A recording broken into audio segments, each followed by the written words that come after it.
I've been telling victim stories for 6.5 years now. I've been a consumer of them for even longer. And in all that time, few stories have haunted me the way that Dana's has. Her killer was bold, so confident police would never catch him that he taunted them.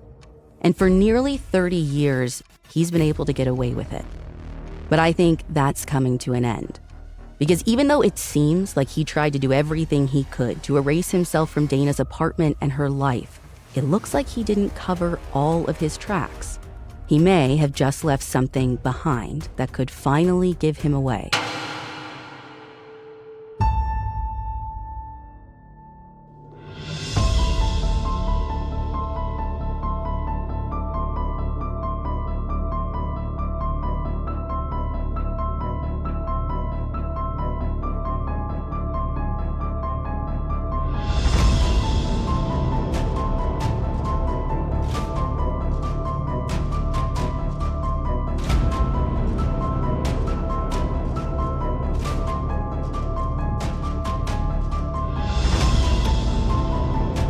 On Monday, February 27, 1995, over 400 miles away from D.C. in Rock Hill, South Carolina, the landline at the Chisholm residence rang out in the middle of the night.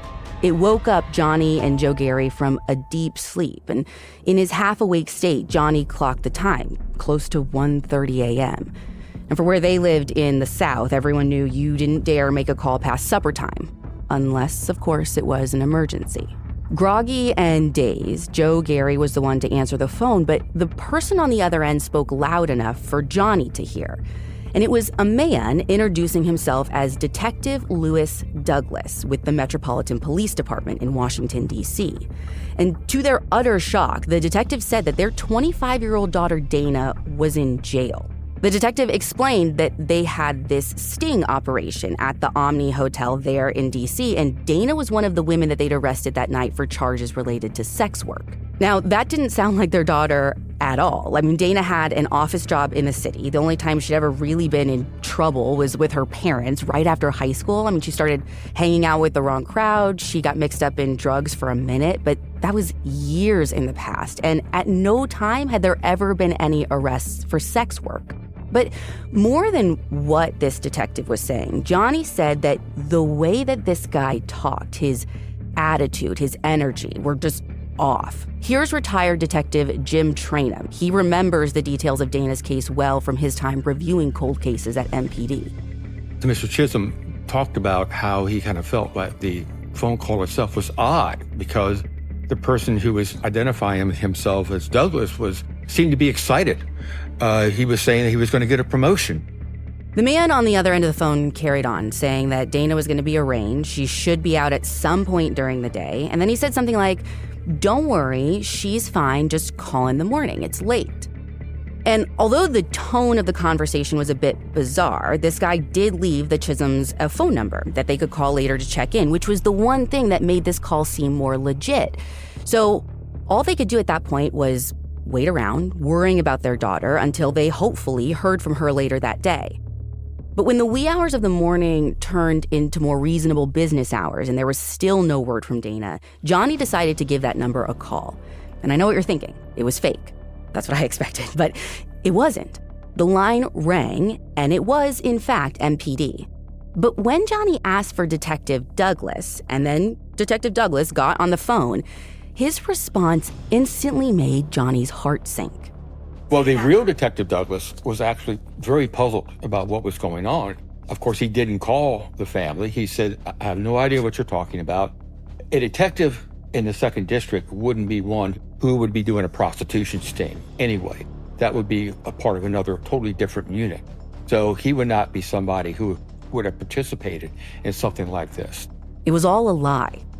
Now, when he learned about the previous call, the real Detective Douglas asked where Dana worked, but Johnny was hesitant to say. I mean, if this was all some sick prank, then he didn't want to get his daughter into any trouble at the Hudson Institute, this political think tank where she was a secretary. Johnny recalled Detective Douglas saying something along the lines of, "But don't you want to find your daughter?" Which felt weird to Johnny because he didn't think he'd use any language that implied he was necessarily looking for her, just that he was worried about Dana being detained. But desperate, Johnny ended up giving Douglas his daughter's work address anyway. Now, there was no missing persons report filed or case opened on Dana at the time, but Detective Douglas let Johnny know that he would look into it and call him back. He didn't know what was going on, so that's when he decided that he would just go by the house where she lived and check on her, see what's happening. When he got there and there was no answer, that's when he left his card. Douglas never did call Johnny back to let him know that he didn't have any luck making contact with Dana. He might have just been waiting to hear something back from her, or may have even assumed this was all a bunch of nothing. I mean, after all, the house he went to was in a very nice neighborhood, the kind of neighborhood where it's easy to believe that bad things don't happen. We spoke to retired MPD Captain Michael Farish, and here's what he said. Argyle Terrace was more of upscale. They call that the Gold Coast. In fact, the address we were at, if you went through the backyard and hopped a big old fence, you were on an estate owned by the Rockefeller family. So I guess you're kind of getting the idea what kind of neighborhood it was. What Captain Farish referred to there, the Gold Coast, is the designated name for an enclave in the northwest corner of D.C. for Black professionals and intellectuals, according to the New York Times. Anyways, Farish used to patrol that area, so he can speak to the crime rates, or rather lack thereof. Now remember, this was 1995. Cell phones weren't at all common yet. So when Johnny never heard back from Detective Douglas, he decided that he would just call Dana's employer himself to try and find out what was going on. Maybe this was all some huge misunderstanding and she was at the office working as she should be on a Monday. But a call to her office just made Johnny more concerned. He recalled that her boss was rude, stating that Dana hadn't shown up for work that morning, and then he was quick to hang up on him. Now, it seems like Dana may have had a history of showing up late, even skipping every so often, so perhaps the response was just out of frustration. I don't know, but annoyed by this guy's apparent apathy, Johnny ended up calling back, and this time he spoke to one of Dana's female coworkers, her friend who spoke respectfully. But she said the same thing. Nope, Dana hadn't shown up, and she never called in to tell anyone she'd be out that day.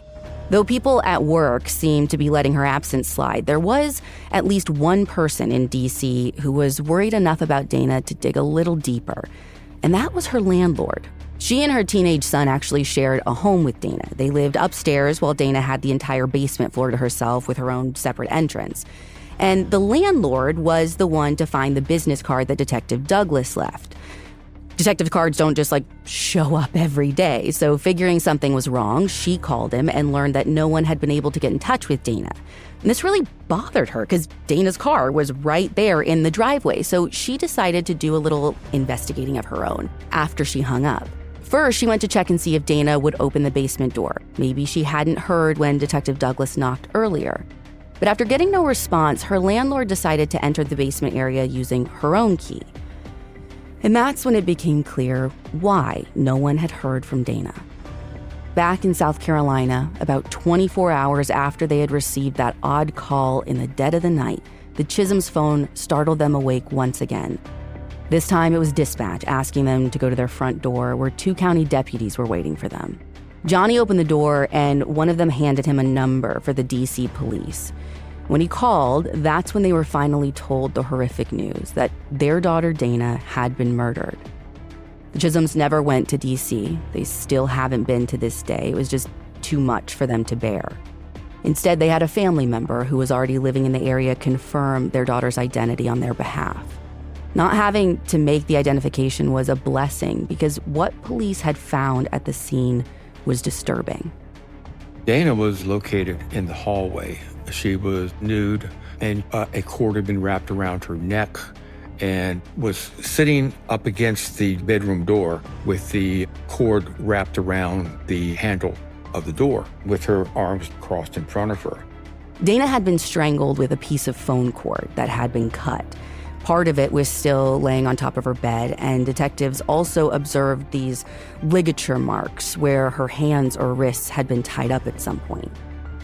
Having viewed photographs of the scene, it seemed to be selectively ransacked. It wasn't like a lot of your typical burglary scenes that I used to work, where they were just trying to find anything that they could.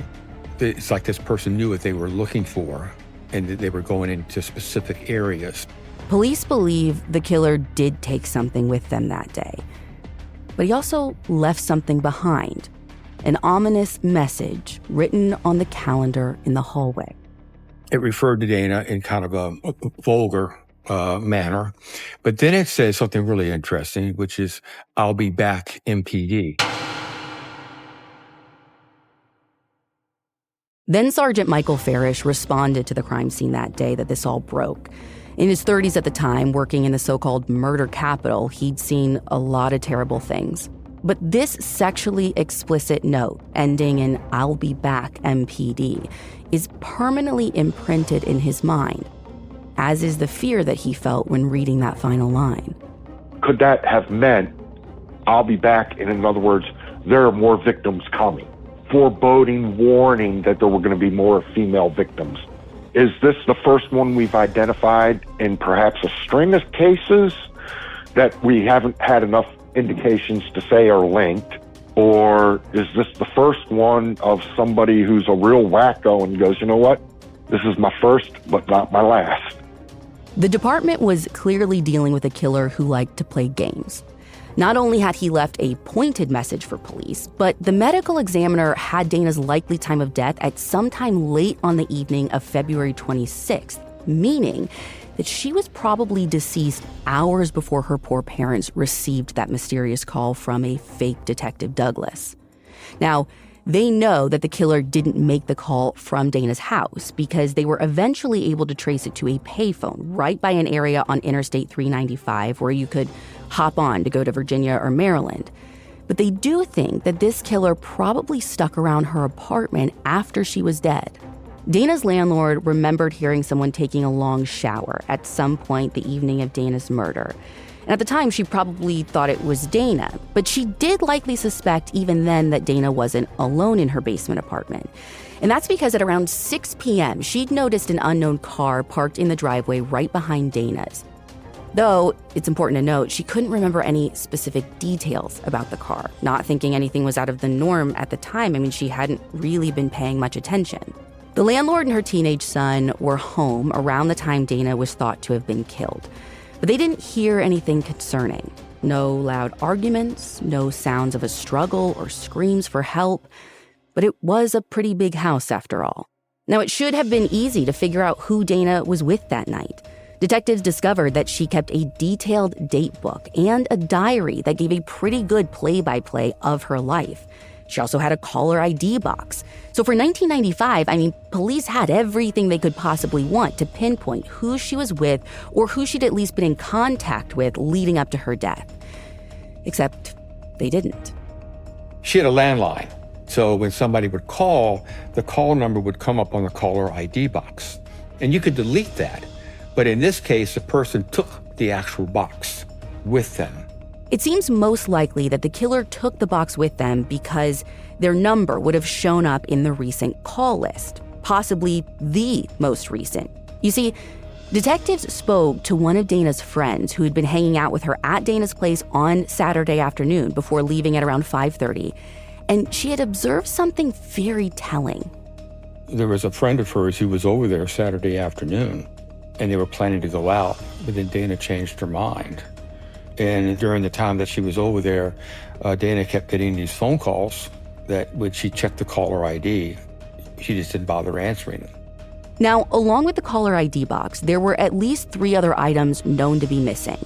The first being Dana's apartment key.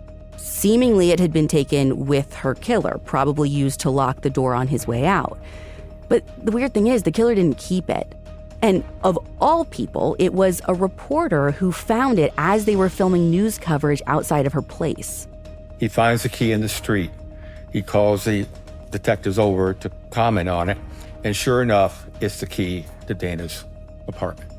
It's interesting that the killer felt the need to lock the door after he left. From my understanding, it was taken off a key ring. And so why did he do that? Why did he feel the need to take it off the key ring? And of course, once I didn't need it anymore, I would have gotten rid of it as soon as possible because that would be something to link me to her. And I wouldn't want that to be found in my possession. The other 2 items that appeared to be missing were never found: her most recent date book and diary. which makes Detective Trainum think that someone was trying to erase any sign that they had ever existed in Dana's life. But there was something left behind that couldn't be erased. Her autopsy revealed that Dana was 4 weeks pregnant. Johnny told our reporter Madison that her family hadn't known about the pregnancy, but in hindsight, he did remember something. Dana had recently called him to let him know that she would be making a trip home soon. She said she had something to tell him. You could theorize that she had just learned that she may be pregnant. Maybe it hasn't been confirmed yet, but she's just learned this, and she told this person that. One of the things that in reading information about the interviews, she would use a condom. Maybe with this person she didn't. Maybe she developed, some kind of more personal relationship with him and didn't use a condom and became pregnant. We really don't know.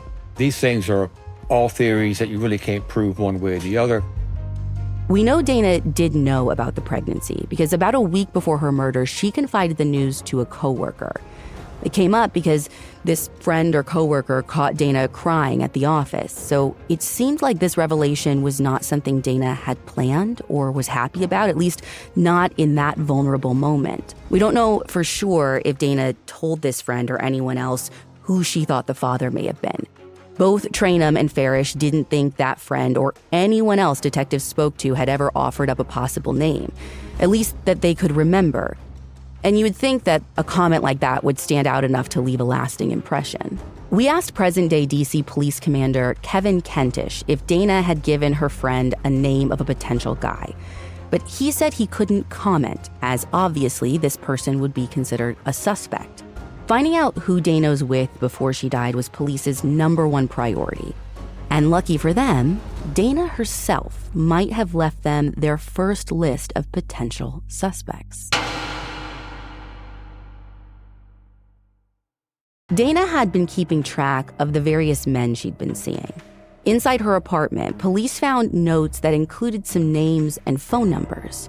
What her job didn't know, what her parents didn't know, what a lot of her close friends did was that one, she had a lot of boyfriends, but two, she was working part-time as an escort. She was advertising for dates, and back then you didn't have the internet, of course, and so we would advertise in like the local weekly newspaper, people looking for a companionship or whatnot. There was like some phone lines that you could call and exchange information.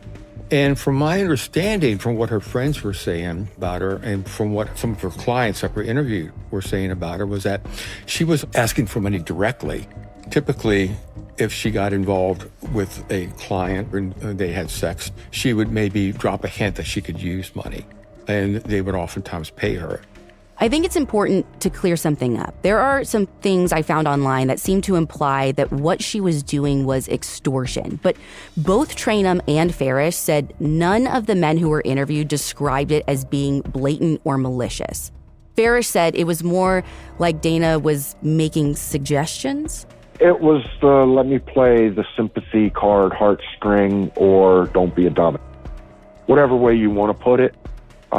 It isn't like she came out and said, look, give me some cash or I'm calling the old lady. We had no indication of that. It was just, there were men that did stupid things and, no pun intended, basically got caught with their pants down and, had the monetary wherewithal to say, you know what, it's easier to give her $100 and roll out of here and pretend like this never happened. And I think that was more along the lines of what would occur. It was the quote-unquote, my roommate suddenly moved out sob story type thing. One of the interesting things about her, and this was actually what one of her friends warned her about, she would become emotionally involved with some of these folks, and she would begin to see them as friends. So that probably did play a part in her demise. And I hate to phrase it that way because the last thing that we need to do is start victim blaming. Just because she engaged in that lifestyle does not mean that she deserved to die. So I think we have to be careful. But we also have to understand victimology is very important because we have to understand what might have been going on around the victim's life during that time. And again, a bad word, but an appropriate word, contributed to her demise. Oftentimes, that's the only way that you can identify the person who killed her by looking at that aspect and looking at timelines and things like that. Now, the kind of men she saw varied. Businessmen, flashy guys she met out at clubs. Some were single, others were married. But according to Farish, there was one type that she seemed to go for above all others. She kind of had a thing for cops. There was several cops that we identified, whether they were local or federal law enforcement, had relations with her, whether it was a date and sex or just meeting somewhere and hooking up. Out of all the law enforcement that they identified and interviewed, Farish thinks at least 2 were cops who were working for MPD at the time. It was one of those, look, you're going to come down and talk to us, or I'm going to call your house and have you come down and talk to us. Don't you think it would just be easier? I don't care if you're stepping out on your marriage. That's not my business. That's between you, your conscience, and your wife, not me. The ones in law enforcement that we did identify, we're very confident, and believe me, they were scrutinized. We looked at them sideways, so, no doubt, and rest assured, every effort was put into identifying who we could, getting a story out of them, and then trying to pick it apart so that we didn't have egg on our face later. There was another MPD officer who wasn't necessarily on Dana's list, who may have been familiar with her, though. Remember Detective Lewis Douglas?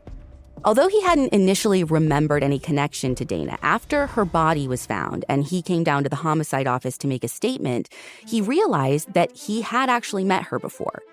You see, about a week or so before Dana's murder, there had been some things stolen at the Hudson Institute where she worked. And Douglas was the one handling that case, and he'd actually talked to Dana. He denied any sort of contact with her beyond that. He said that when he got back to the station after her body had been found, he went through the complainant file and found her name in the file system as someone he had talked to or someone he had taken a report from. He said that he had no memory of her until he went back and pulled that up. Dana kept this book filled with business cards, which was found during investigators' search of her place. And the theory that emerged was that her killer could have found the card that Detective Douglas would have given Dana inside that book and then had taken it with him to the payphone that night. And that's why he used the name Detective Douglas when he called the Chisholms. And that might be true. It might not. But either way, it didn't explain why he made the call in the first place. Was it intended to give a reason to her parents why she wouldn't be in touch? Maybe to try and prolong anyone realizing that Dana was dead? Or was it purely just to mess with them? One day in March, when the phone at the homicide office rang, then Sergeant Michael Farish got the answer to that question. And I'm sitting at my desk and someone hollered, "Hey, Sarge, line 1." So I hit line 1, yeah, Sergeant Farish, homicide. And the person starts talking to me, and that's when I realized they know something about this case. I'm looking back at the detectives in the office who were working going, okay, someone's just messing with me. But they start talking about the case, not in particulars, but more about Dana. As squad sergeant of the homicide unit at that time, Farish had naturally become kind of the talking head for Dana's case. Any updates to the media were made through him, so it made sense why this caller would have asked for him specifically. When I'm talking to him, it's a quick phone call. I'm talking about maybe a minute, 90 seconds, but he said enough for me to go, this might be legit. If it ain't one of the guys messing with me, this might be legit, and the voice is not familiar to me. So when he's talking, he's like, well, you know how to reach out to me. And I'm like, no, dude, I don't know how to reach out to you. And I was like, give me a name. And he goes, what do you think I'm going to give you my name? And I go, well, you got to give me something. I go, because I'm tired of calling you sir and dude. And I said, so give me a name so I know if you call me again, I'll know I'm talking to you. And he gave me a name. Though the voice was similar to the one who'd called the Chisholms, a bit raspy, maybe a guy in his 30s or 40s, this time he didn't call himself Detective Douglas. No, this time he used the name of a Marvel character. Now, I'm not going to reveal which one because it's something that Farish believes could be important to hold back. In fact, the first time Madison called him and mentioned the nickname she heard, he was taken aback, afraid that the cat was out of the bag. But he wanted you to know the Marvel part because after all of this time, he thinks that there's a chance that that's what could stand out to someone who may have information. Maybe the caller chose this specific Marvel superhero for a reason. Because I was hoping that this guy would call me again. Because he called 2 or 3 times. He always asked to speak to me. Sometimes he called, I'm working day work, and he'd call on the midnight shift. Or he'd call on the 3 to 11 shift, and I would come in and in my mail slot be one of those little yellow or pink, you were called by, and they would write down the name, you were called by so-and-so. But we had no caller ID. We couldn't do trap and trace. We couldn't do any of that. So on my desk phone, I had what they called an induction coil, which is basically just a suction cup. It was a suction cup with a microphone, and you would put it on like the back side of the receiver that you put up here, and it had a wire, and it would run to an old-fashioned tape recorder, and when you went to take a call. So whenever I was at my desk, I would hit record on the tape deck and pick up the phone in case it was him. Of course, he never called when I was sitting at my damn desk. There was no set schedule or anything, and he would never stay on the phone. He would never let me put him on hold, I guess, because he always thought that, you're going to trace the phone number. And I would be like, dude, we can't trace the phone. This is the D.C. Police Department.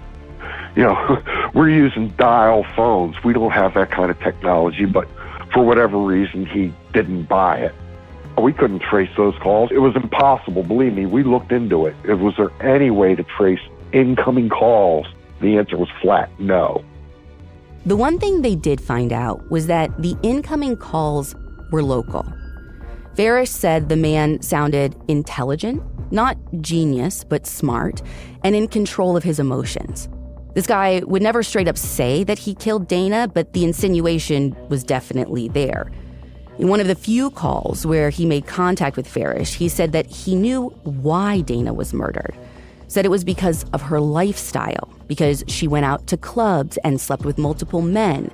And he wanted Farish to let the world know that. He wanted him to announce it to the media. So after seeking some advice from behavioral analysis experts at Quantico, Farish did go public with more information on Dana. But he painted a picture very opposite of the one that the caller had described. I think I referred to her as the all-American girl, the kind of, the cheerleader, sang in the choir, kind of girl you bring home to mom and dad. It seemed to work. He got a rise out of this caller, and after a bit of a break, the man called again saying he was back in town, and now he was willing to meet face-to-face with Farish. All I remember is I had a trench coat on because it was raining, and it was chilly. But I was in the office, the phone rang, it was him, and he said, if you want to meet me, and he gave me a location out in, if I remember correctly, I believe it was out in southeast D.C., out off Minnesota Avenue, and he said, come and meet me there. And I grabbed my coat, grabbed my radio, and I ran out the door. I don't even remember telling anybody else in the unit that I was headed out. I was just like, you need me, I'm on the radio. I drove over there, I parked the cruiser. It was an unmarked cruiser, but, every mope in the city knew what unmarked police cruisers look like. And I sat there in the rain, drinking coffee and smoking cigarettes and looking at every car and every person that walked by, hoping that if he comes up on me and he goes to shoot me, at least I hope I see him coming, and he doesn't come in from an angle from a mirror that I don't see. But that's how badly I wanted to meet this son of a... because I don't want to say I took it personal, but I guess it sort of like, oh, you've taunted with me. I really want to see the one behind this, the guy who poked the bear and said, yeah, well, you want to meet me, come and meet me. And had me sitting in a car for, God, I don't remember how many hours I sat there, just burning gas, sitting in the cold, wet, hoping that he would show up. And if he did, I never saw him, but he would have seen me. I honestly don't know. I mean, I know that feeling you say, you know, where you feel like you're being watched. I don't know. I wouldn't say that overcame me. There was plenty of vantage points to see me without approaching. Hell, he could have walked right past the car, looked in the window. I wouldn't have known it was him. You know what I mean?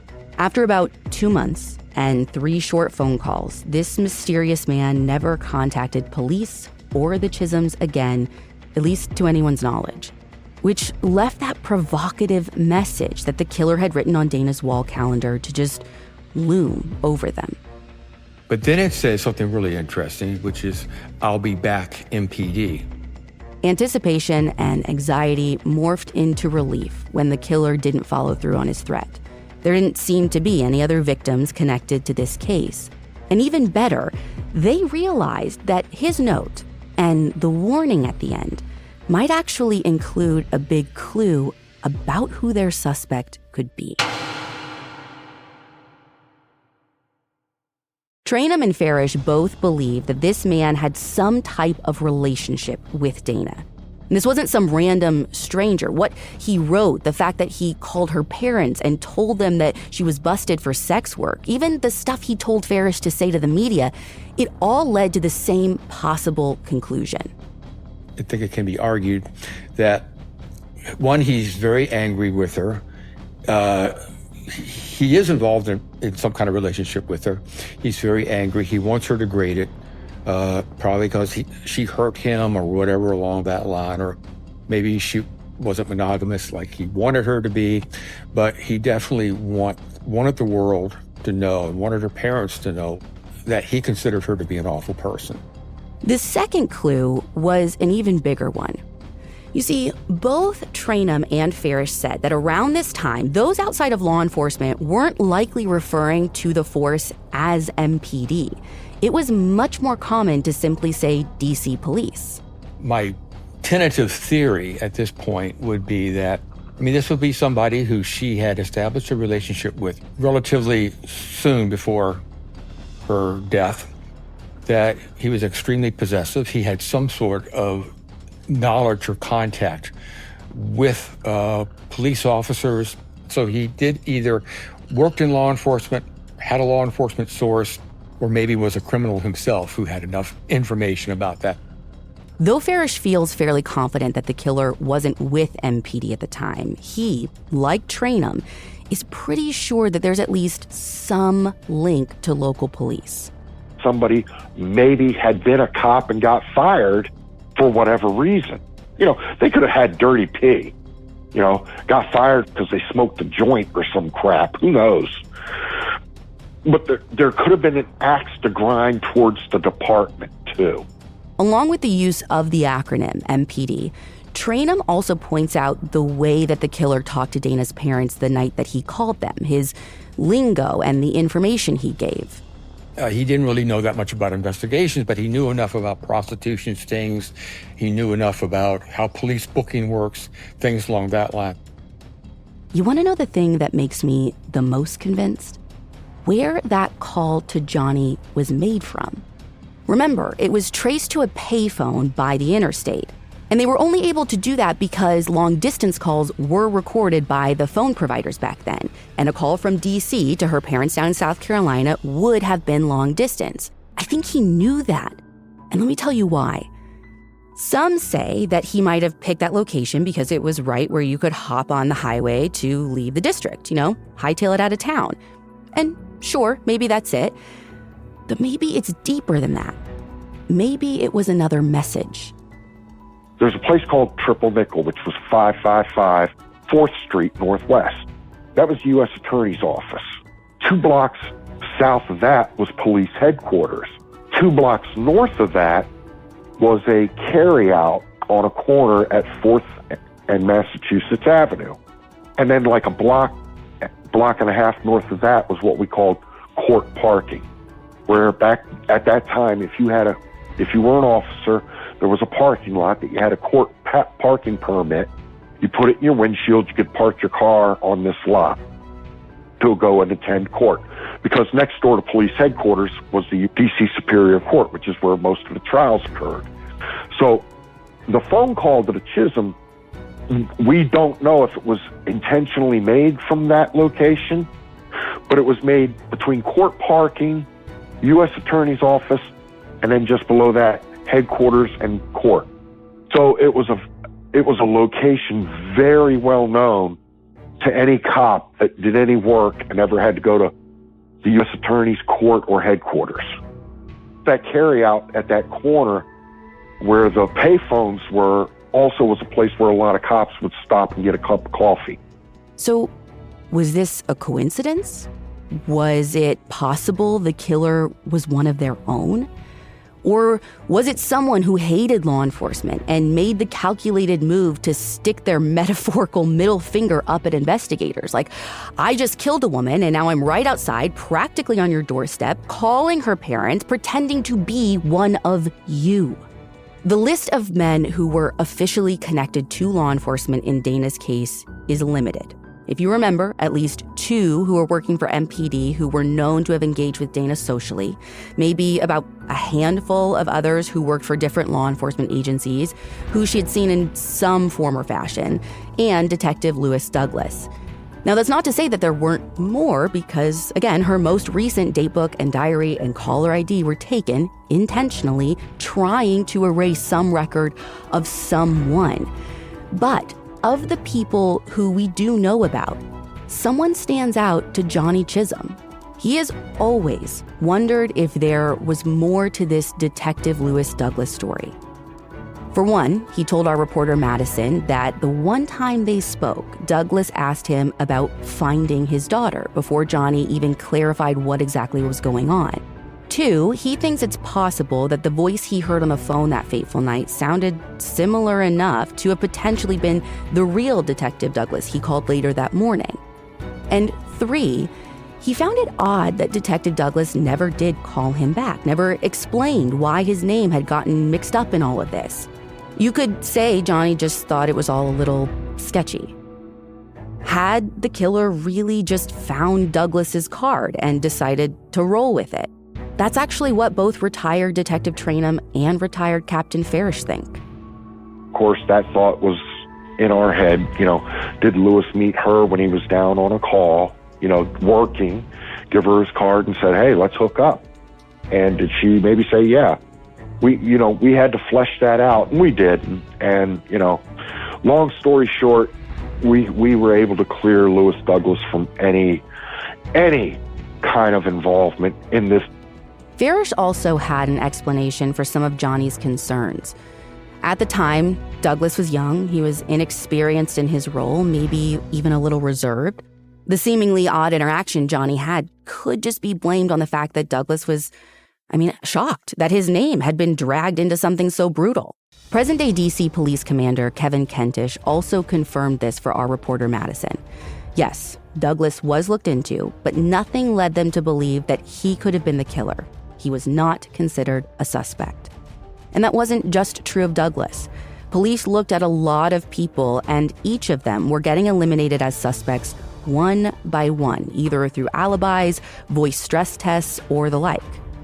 They did focus in a lot on a couple of associates, both personal and professional, of Dana's, mostly ones that had either a violent background, a criminal background, may have been involved in some sort of domestic issues on their own. I don't have any specific numbers as to how many people they questioned or looked at or whatever, but there were a lot. I would say dozens, and some they looked at much more carefully than others. Some they could rule out pretty quickly because they had good alibis that they were able to cooperate.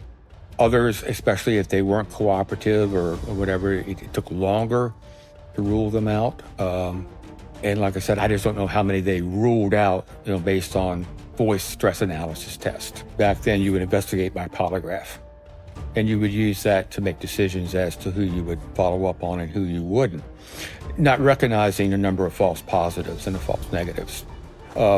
the best polygraph examiners, first off, I don't believe in a polygraph for many reasons, but I have worked with polygraph examiners, and the best ones that I have worked with. The main value of the polygraph is the mystique behind it. And it's the pre-polygraph interview where the person is so freaked out that they're going to be caught on the polygraph that they give more information than they intended to. But the best polygraph examiners I ever worked with would always tell me that you always follow the evidence, you don't follow the polygraph. Don't follow the polygraph, follow the evidence. Well, lucky for MPD, it seems like they should have some of that to work with. During Dana's autopsy in 1995, a full examination was done along with a sexual assault kit. From her autopsy, there was no indication of semen.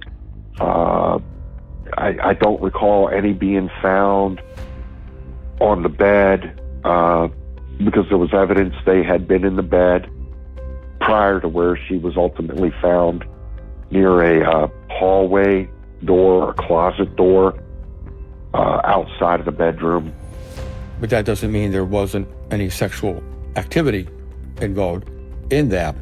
There was some question as to whether or not there was semen on another article within the house. According to Trainum, that other article might be a towel. Well, we know that they wanted to test it back in 1995. However, during that time period, there was no CODIS database. And so no laboratory would just test an item just to get a DNA sample if they had nothing to compare it to. You needed to submit somebody's DNA to the laboratory so that they could do a one-on-one comparison. Now, I do know that they did take, saliva samples, DNAs, from several people, but I don't have any information as to if those were submitted and compared to the towel. Farish also remembers some folks offering up saliva samples voluntarily, but at least while he was on the force, resources kept detectives from being able to send anything off. DNA work at that time, we had to farm out to Bodie Labs, and it was expensive. I mean, for like 2 items to be tested was like $5,000. And you got to remember, this is a time when the city was broke. We were sometimes putting tires on police cars out of our own pocket. The police department couldn't afford to buy tires for the frickin' cars. I mean, it was bad. We had rotary phones at the homicide unit, no caller ID, no voicemail, it was bad. Financially, it was bad. So DNA testing was very specific, and it wasn't a fishing expedition to see, let's do DNA testing to see if something's in CODIS that'll match. Because you got to remember, I don't even know if they called it CODIS yet. It was in its infancy. I mean, we understood the concept of DNA, but we also understood how financially prohibitive it was for our department to have DNA work done. Basically, back then, what they did is they would look at DNA as more of a way to prove that the suspect you already had did it, not a way to go looking for suspects. And the problem they had was truly that they had no idea who killed Dana. And I know that sounds like a party line, but we even asked Farish straight up, okay, no official suspects, we get it. But every detective has a favorite, even if it's just a hunch. Who was your hunch? Who was your favorite? There's no one that I sat there and I went, I think this one is good for it. I've been in homicide around long enough to know 90 to 95% of the cases that are investigated within a reasonable amount of time. Most of the time, the detectives got a pretty good idea who did the murder. It's one thing to know, and it's another thing to take to court and prove, and they just lack that proof. In Dana's case, honestly, my answer is no. Without even an old-fashioned Columbo hunch to follow, they needed what DNA has now become. It's not as cost prohibitive nowadays, and with the growth of CODIS, the database over the 30 years. And now you throw in the genetic DNA work that can be done, it's only going to get better because that's only going to improve and lead to more suspects being identified. Starting at around the year 2000, during the entire last decade of his career with MPD, Trainum was working to identify cold cases within the department that had the potential of being solved using DNA evidence. I mean, that's the whole reason he had familiarized himself with Dana's case in the first place. It was part of this bigger review. He was flagging the ones with the best chances, and within those cases, identifying which items would be sent off first. But here's the thing. When it came to the forensic evidence in Dana's case, they hadn't been able to move forward with testing any items, not because they didn't want to, but because they couldn't find them. We have a very poor track record, especially back then, of keeping evidence. It's oftentimes misplaced. What was going on during the time right before I left was they were actually moving the warehouse. And so evidence that we could not find earlier, they were now going through every piece of evidence and barcoding it and putting it into a database. And that's why this case was listed on my spreadsheet as one where we hadn't found the evidence yet, but the information about property control numbers were there. And so if they were able to find the evidence in the future. During his review, Trainum says that there were several items of interest that stood out right away. But at that point, they were stuck. They had to just wait and see if they would be able to locate any of those things during the move. But there were several things that, could be tested. Not only the towel, but also the ligatures. The phone cord, the one around her neck. We did not know this back then, but of course, if somebody grabs a cord and they pull it, they tighten it, their skin cells are going to go off on the cord, and you can oftentimes get a DNA profile from that. And there's something else. There's like over 100 fingerprints found in her house. Back then, you needed to have somebody's prints to compare it to, 1-to-1. I never saw any information about any fingerprint comparisons that were done with any of these suspects. But now they have automatic fingerprint comparison system where you can take prints that are of sufficient quality, run them through this database, and it will kick back with like the top 10, top 20, top 30. You then have to do a manual comparison. That would be something that I would have done. Go back and reevaluate these prints, put them through the system, see what kicks back. There was also special attention given to the bathroom in Dana's apartment because of what her landlady had heard. That long shower it's believed that the killer took that night. I think that's why that much attention was paid on the whole shower, the drain and the trap and all that, is because that information she shared while we were still on the scene. They even pulled the drain in the tub, for hairs or anything else. What about Dana being pregnant? What I wondered more than anything else was, couldn't some DNA samples have been obtained from the fetal tissue to determine paternity? The short answer is yes, it could. Yes, there would have been a tissue sample taken by the medical examiner during autopsy. This is where things get a little frustrating. When Trainum eventually retired in 2010, to his knowledge, they had yet to locate the potential forensic evidence in Dana's case. Now, it's worth noting that Farish wasn't on the same cold case review team as Trainum. Towards the end of his career, he was more focused on current homicides, so he wasn't really privy to the notion that anything in Dana's case had perhaps even gone missing. But Farish did say that when he retired 2 years after Trainum in 2012, as far as he was aware, still nothing in Dana's case had been sent off for testing. So, we needed to go directly to the source, the authority currently in charge, to find out what's been going on here. But it remains unclear. Because when Madison spoke with Commander Kentish during an informal half-hour phone conversation, he wouldn't get into specifics. Are you able to say anything about if items are still around that can be tested? Because I think Trainum was unsure if, I think during that time, evidence was kind of being moved from a warehouse. So it was unsure if these items were even still existed.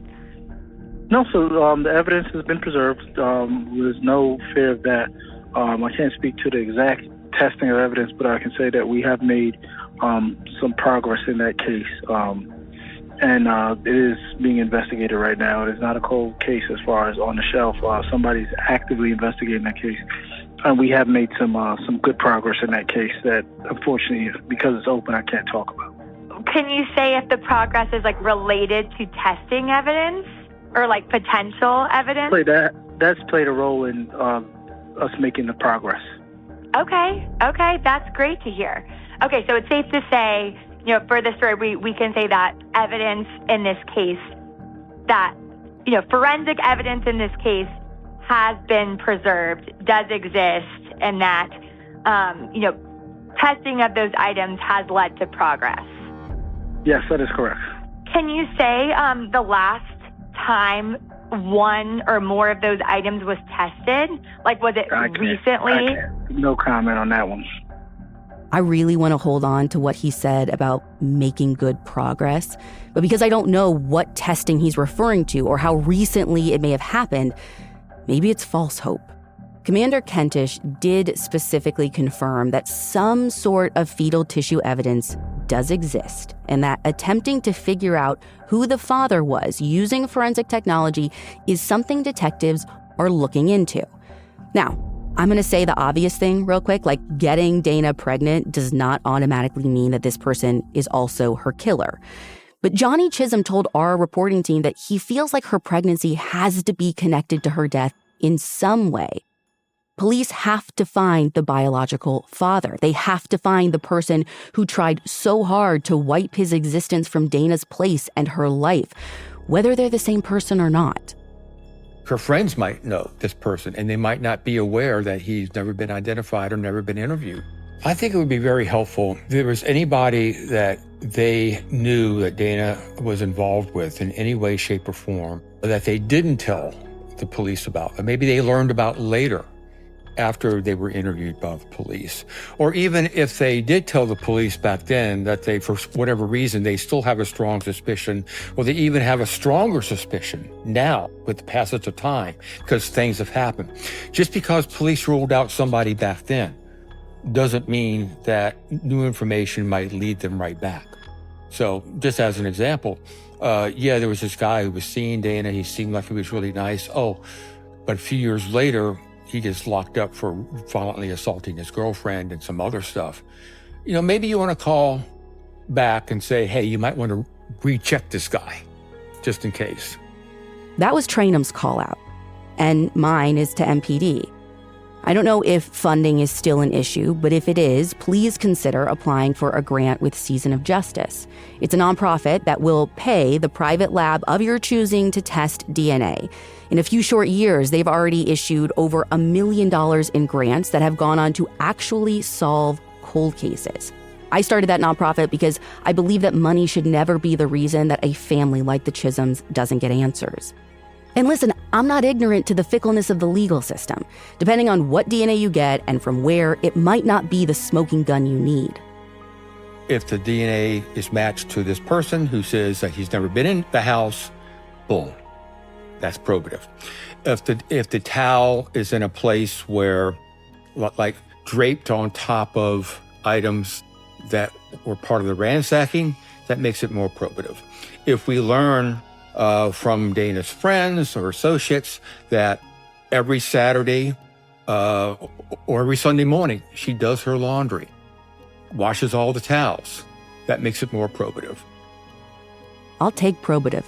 Probative is a place to start. But those ligatures, more than anything, seem like a treasure trove to me. Pretty hard to explain away your DNA on the phone cord wrapped around her neck. Listen, I wish I could tell you more about the testing. I wish I knew more. I bet the Chisholms wish they knew more too. They have been kind and patient for a long time. I know many other families I work with feel like they have to be, like they don't want to alienate the one line they have to the people and the agencies who are supposed to solve their loved one's case. But that's why it's all of our jobs to make the noise. It is unacceptable to me that it has taken this long to do everything possible in Dana's case. There should be viable evidence. There are available funding methods. So there are no excuses. Dana deserves so much better. Her family deserves better. The people of DC should be furious because they deserve better too. It's evident Dana's murderer wanted to degrade her. wanted everyone to think less of her. But I hope he knows that we don't. Not a single person we spoke to does. Dana was kind-hearted, someone who never met a stranger. Her dad described her like this: there are some people who were just put on this earth because they were meant to serve others, and that was his Dana. Always helpful, forever a true friend. She was a loving young woman with a beautiful smile. Her life was full and it was valuable, and that is how she will always be remembered. But to Dana's murderer, it's all about to come apart for you. People are going to know how small you are and how ugly your heart is. You know, Dana was so much more in 25 years than you have ever had the potential to be. I don't know how people look at you right now. If there's even anyone who looks at you with love or something like respect. But I take it in. You're on a clock now, and I'm not the only one who thinks so. Obviously, you don't feel safe. Obviously, you think that any day the hammer could come down. And you're right, the hammer may be coming down tomorrow. It's about time, past time, for someone who knows something to come forward. Be that call that brings the Chisholms faith after almost 30 years with no answers.